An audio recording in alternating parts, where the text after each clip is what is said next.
যে বইগুলো আমি রিসেন্টলি কিনেছি এবং বইগুলোর গল্পগুলো জাস্ট, আপনারা কোথাও না কোথাও সোশ্যাল মিডিয়াতে বইগুলো দেখেইছেন। বইমেলা চলছে আর বইমেলাতে কেনার মতো কিছু দারুণ দারুণ বইয়ের সম্পর্কে জানতে চান, তার মধ্যে প্রথম যে বইটা আমার পড়ে দারুণ লেগেছিল বইটির নাম হচ্ছে পদ্মজা। আর পদ্মজা যদি পড়েন ওর সেকেন্ড পার্টটা আপনাকে পড়তেই হবে। এই হলো সেই বইটি, ইলমা বেহরোজের লেখা পদ্মজা। যাকে নিয়ে এই গল্প তাকে নিয়েই এই উপন্যাসের নাম। এবং উপন্যাসটা পড়তে গিয়ে আপনার এত ভালো লাগবে, মানে আমার তো খুবই ভালো লেগেছে, এতটাই ভালো লেগেছে যে এটা শেষ করার পর এর সেকেন্ড পার্ট অর্থাৎ আমি পদ্মজা, এই বইটাও আমি কিনে ফেলেছি। আপনারা অনেকেই পড়েছেন এবং প্রত্যেকেরই ভালো লেগেছে। আপনারা যদি পারেন এই বইগুলো সংগ্রহ করে অবশ্যই পড়ে দেখবেন। দ্বিতীয় যে বইটি, ইমরান হোসেন আদিবের লেখা কাঠগোলাপ। এই বইটিও আপনারা অনেকে দেখেছেন, সবারই মুখে মুখে এর নাম ছড়িয়েছে।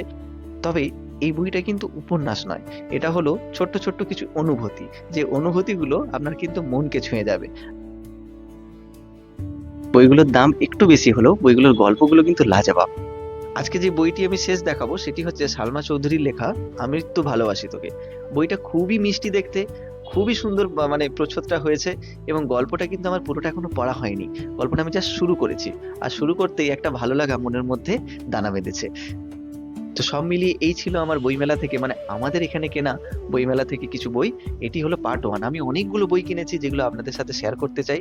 তাই সেই বইগুলো সম্পর্কে জানতে গেলে আপনাদেরকে সাথে থাকতে হবে এবং সাবস্ক্রাইব করে থাকতে হবে।